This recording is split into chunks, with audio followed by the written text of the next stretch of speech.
Meu nome é Camila Ferreira. Tenho 32 anos. Na semana passada, minha mãe olhou diretamente nos meus olhos e disse: "Seu irmão não se sente bem quando você está aqui. Arrume suas coisas e vá embora hoje." Eu não gritei. Eu não chorei. Eu só fiquei ali por alguns segundos, tentando entender como alguém pode apagar um filho da própria vida com uma única frase. Peguei uma bolsa pequena. Nem estava cheia, porque no fundo, eu já sentia há anos que aquele lugar nunca foi realmente meu. Meu pai estava encostado na parede da sala.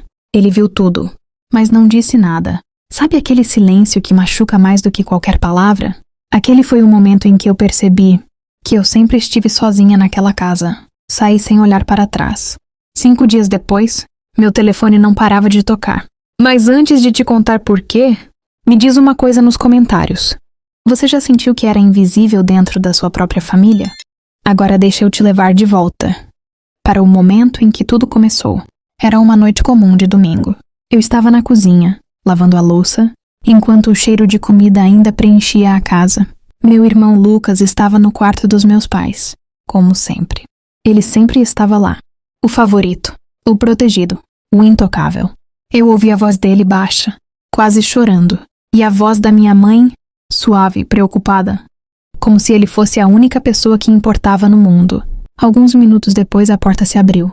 Minha mãe saiu primeiro, com aquele olhar frio, decidido. E foi ali, naquela sala, que minha vida mudou completamente. "Camila, você precisa sair de casa." Sem explicação, sem conversa, sem chance de defesa.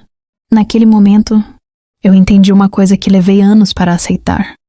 Eu nunca fui a filha que eles escolheriam. E talvez essa tenha sido a maior libertação da minha vida. Eu saí daquela casa com a mesma bolsa pequena nas mãos, mas com um peso enorme no peito. Não era só tristeza. Era algo mais profundo. Algo que parecia ter sido acumulado por anos e finalmente encontrou um limite.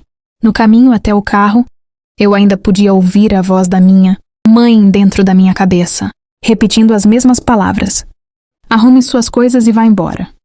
Mas o que mais doía não era o que ela disse. Era a facilidade com que ela disse. Como se eu não significasse nada. Dirigi sem destino naquela noite.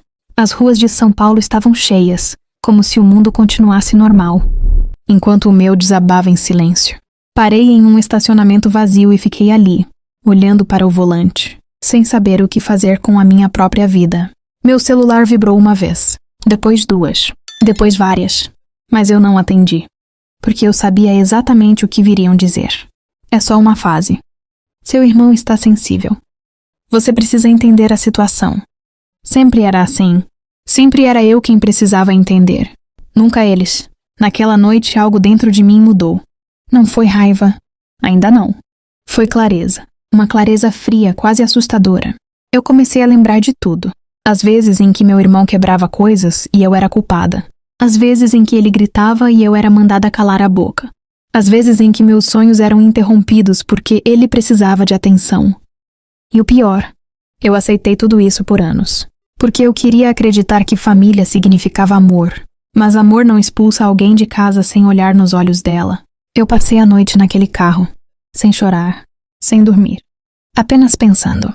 E pela primeira vez na minha vida, eu parei de me perguntar o que eu tinha feito de errado. E comecei a me perguntar algo muito mais perigoso. Porque eu sempre fui a única que tinha que pagar por tudo.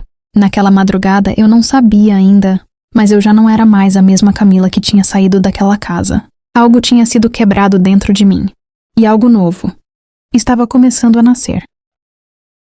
Os primeiros 2 dias depois de sair de casa foram estranhamente silenciosos. Nenhuma mensagem real. Nenhuma ligação que pedisse desculpas. Apenas o tipo de silêncio que confirma tudo o que você sempre suspeitou, mas nunca quis aceitar. No 3º dia, eu vi a verdade com mais clareza. Meu irmão continuava no centro de tudo.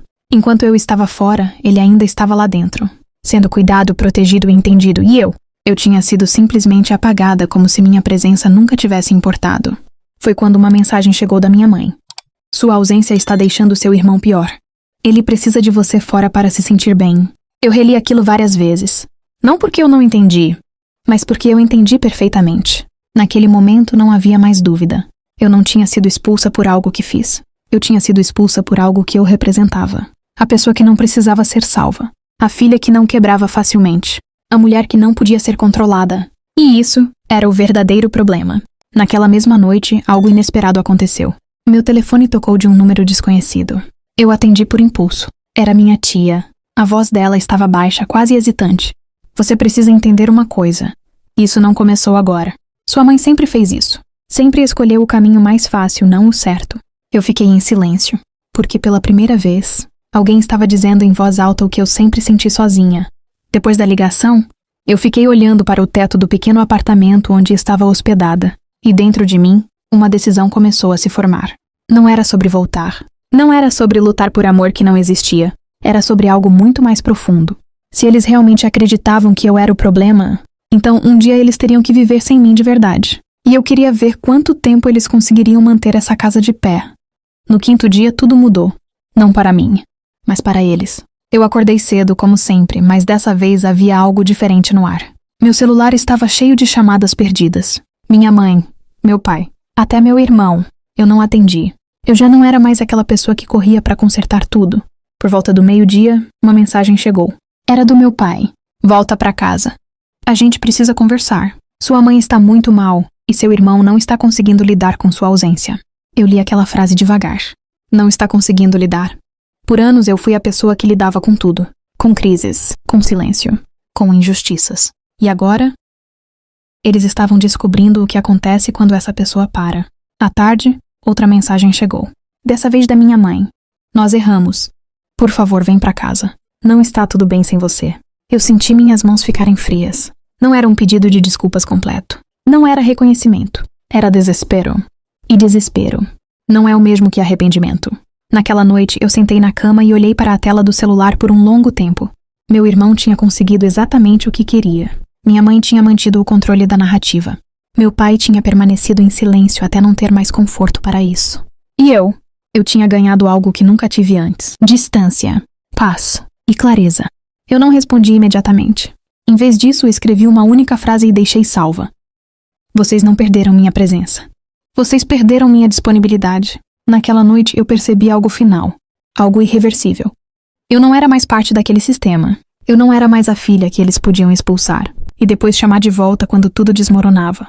E quando eu finalmente desliguei o telefone, eu entendi que o verdadeiro final da história não era o pedido deles. Era a minha escolha. Se você chegou até here, don't forget to subscribe. Porque sometimes the quietest departures are the most powerful revenge.